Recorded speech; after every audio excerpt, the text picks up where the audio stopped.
Dans l'immensité de l'expérience humaine, il existe un langage universel qui transcende les frontières, les cultures et les langues, l'amitié. L'amitié est une force puissante qui nous unit, peu importe d'où nous venons ou quelle langue nous parlons. Elle est présente dans chaque coin du monde, dans chaque société, et elle joue un rôle crucial dans notre bien-être émotionnel et mental. Elle est le fil invisible qui tisse les liens entre les cœurs, créant des ponts là où il n'y avait que des murs. C'est un lien qui enrichit nos vies, nous offrant compagnie, soutien et joie. Les moments passés avec des amis, qu'ils soient simples ou extraordinaires, ajoutent de la couleur et de la profondeur à notre existence, que ce soit en partageant un repas, en riant ensemble ou en se soutenant dans les moments difficiles. L'amitié est une source inépuisable de bonheur et de réconfort. Elle nous rappelle que la vie, avec ses hauts et ses bas, est plus belle lorsqu'elle est partagée.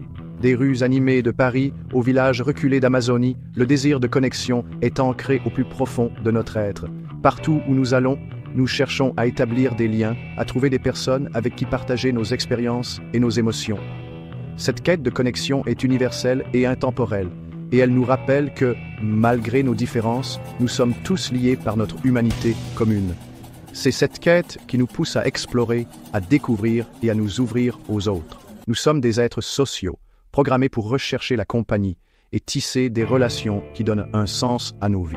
Les activités partagées, comme les randonnées ou les soirées autour d'un feu de camp, renforcent ces liens et créent des souvenirs durables.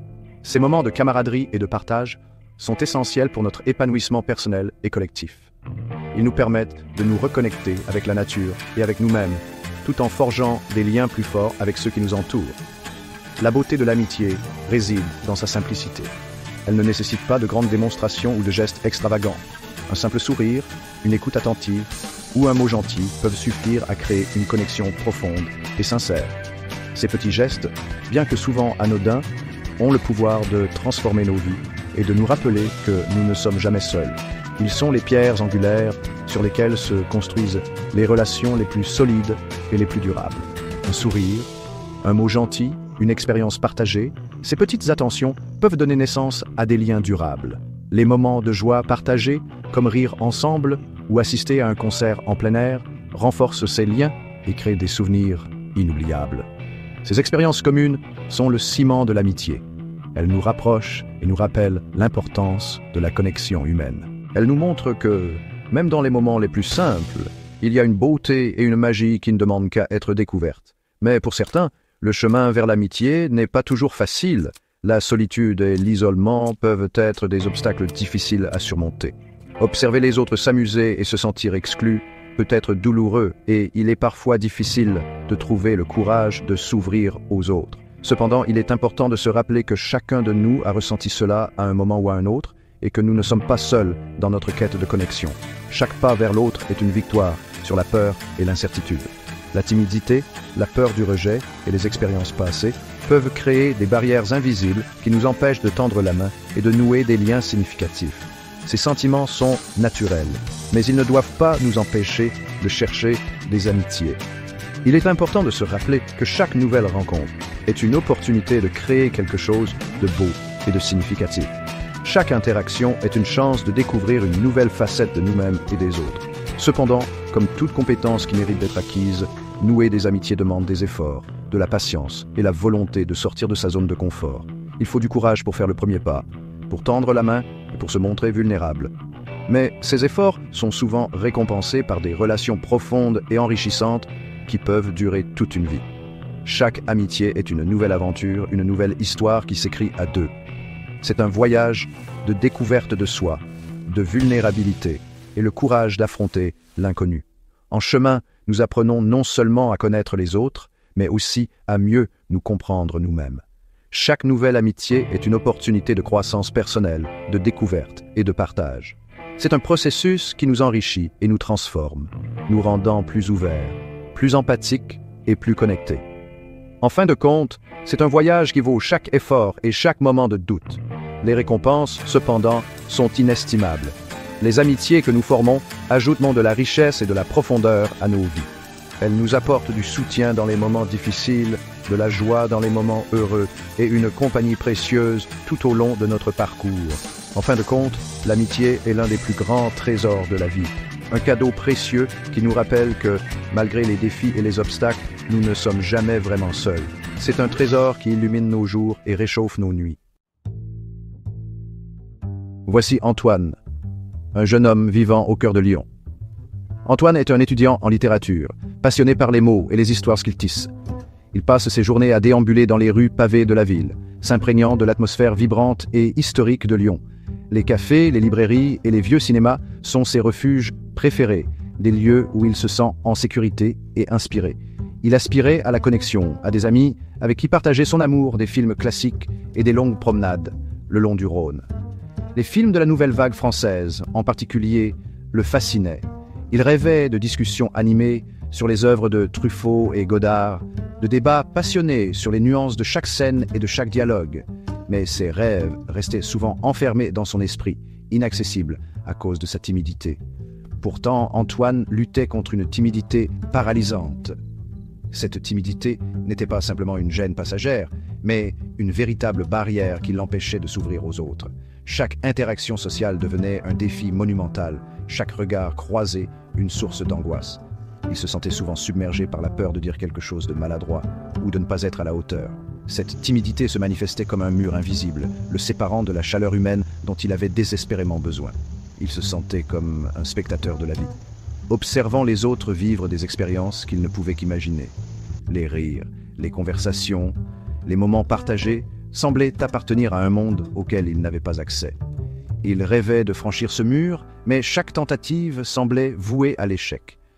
Chaque matin, sur le chemin de l'université, Antoine observait ses camarades. Il les voyait se saluer avec enthousiasme, échanger des anecdotes et des sourires. Pour lui, ces interactions semblaient naturelles et spontanées. Mais il ne pouvait s'empêcher de se demander comment il faisait pour être si à l'aise. Il se demandait s'il y avait un secret qu'il ignorait, une clé pour déverrouiller cette aisance sociale. Il riait et bavardait, naviguant sans effort dans le paysage social qui, pour lui, ressemblait à un champ de mines. Chaque tentative de s'intégrer était accompagnée d'une peur intense de dire quelque chose de maladroit ou de ne pas être à la hauteur des attentes des autres. Cette peur le paralysait, le laissant souvent en retrait, observant de loin. Il rêvait de se joindre à leur conversation, de partager ses pensées et ses expériences, mais la peur du rejet le retenait prisonnier. Il imaginait des scénarios où il était accepté, où ses idées étaient écoutées et appréciées, mais la réalité était bien différente. La crainte de ne pas être compris ou de ne pas trouver les mots justes le paralysait. Chaque jour, il se promettait de faire un effort, mais la peur était toujours plus forte. Les journées d'Antoine étaient un cycle de désir et de solitude. Chaque matin, il se levait avec l'espoir que ce jour serait différent, que ce jour il trouverait le courage de parler à quelqu'un, de se faire un ami.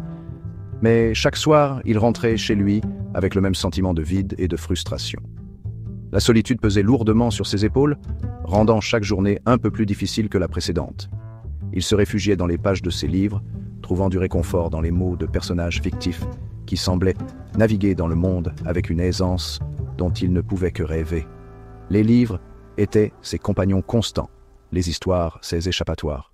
À travers eux, il vivait des aventures, ressentait des émotions et trouvait une forme de connexion qu'il ne parvenait pas à établir dans la réalité. Les livres étaient son univers, un monde où il pouvait être lui-même sans crainte de jugement. Plus il s'isolait, plus la perspective de se faire des amis devenait intimidante. Chaque tentative infructueuse renforçait son sentiment d'inadéquation, chaque moment de solitude creusait un peu plus le fossé entre lui et les autres. Antoine savait qu'il devait briser ce mur de silence, mais il ne savait pas comment.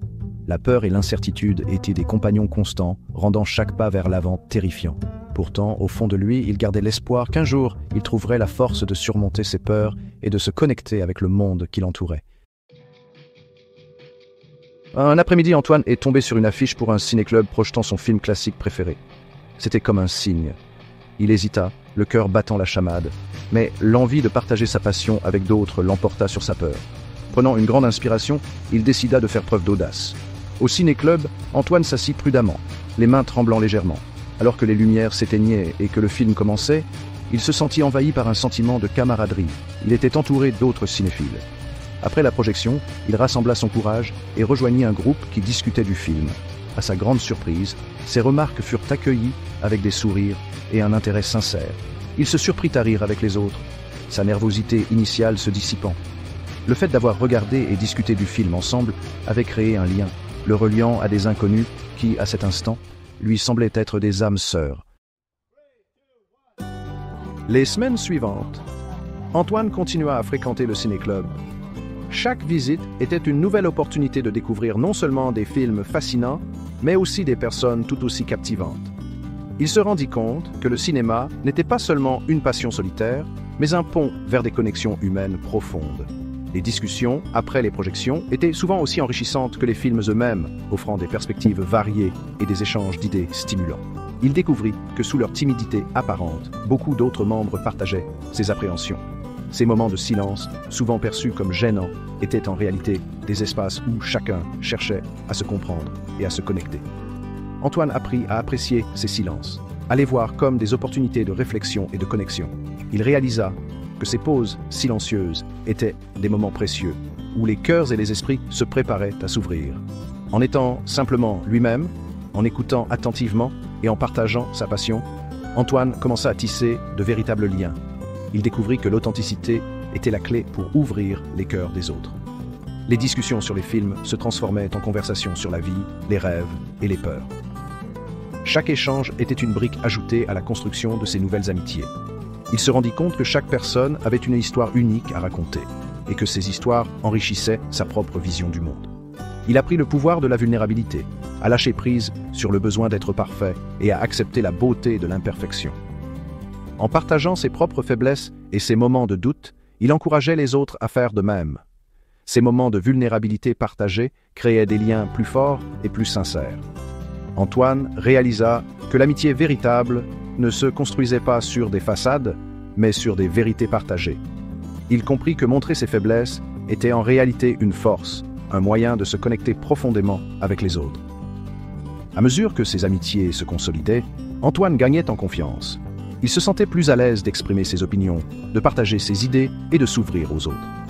Chaque nouvelle interaction renforçait sa conviction que l'amitié était un voyage, une aventure, où chaque étape apportait son lot de découvertes et de joie. Il découvrit que chaque moment passé avec ses amis était une occasion d'apprendre et de grandir ensemble. Le mur qu'il avait construit autour de lui commença à s'écrouler, remplacé par des ponts de rire, d'expériences partagées et de relations authentiques. Chaque sortie, chaque activité partagée était une nouvelle pierre ajoutée à ces ponts. Antoine découvrit la joie simple de partager un moment, de rire ensemble, de créer des souvenirs qui resteraient gravés dans sa mémoire. Il comprit que ces moments de bonheur partagés étaient les véritables trésors de la vie. Il réalisa que l'amitié n'était pas une question de grands gestes ou de conversations forcées, mais simplement d'être soi-même. Les moments les plus précieux étaient souvent les plus simples. Un sourire partagé, un regard complice, une écoute attentive. Antoine comprit que l'authenticité et la simplicité étaient les fondements des relations durables. Il apprit que la véritable amitié se nourrissait de ces petits instants de complicité et de sincérité. Cheminer vers l'amitié n'était pas toujours aisé, mais les bénéfices étaient immenses. Chaque défi, chaque obstacle surmonté ensemble renforçait les liens. Les petites victoires, célébrées ensemble, étaient des moments de pure joie. Antoine apprit à apprécier ces moments, à voir chaque difficulté comme une opportunité de renforcer ses amitiés. Il comprit que les épreuves partagées étaient des occasions de se rapprocher et de se soutenir mutuellement. Cette expérience lui a appris l'importance de la patience, la force de la vulnérabilité et la beauté des relations humaines. Il comprit que chaque personne avait son propre rythme, ses propres peurs et ses propres espoirs. La patience était essentielle pour permettre à chacun de s'ouvrir à son propre rythme. La vulnérabilité, quant à elle, était une force, un moyen de créer des connexions profondes et sincères. Il réalisa que chaque relation demandait du temps et de l'attention pour s'épanouir pleinement. C'était une aventure qui lui a appris que les plus belles expériences sont souvent partagées et que le langage de l'amitié est universel, attendant d'être parlé par ceux qui ont le courage d'ouvrir leur cœur. Antoine réalisa que l'amitié était une danse, une harmonie entre donner et recevoir, entre écouter et partager. Chaque moment partagé, chaque expérience vécue ensemble était une note ajoutée à cette mélodie de la vie. Et c'est ainsi qu'Antoine découvrit que les récompenses de la connexion étaient infinies, enrichissant sa vie de manière incommensurable. Il comprit que ces liens tissés avec soin étaient les véritables joyaux de son existence.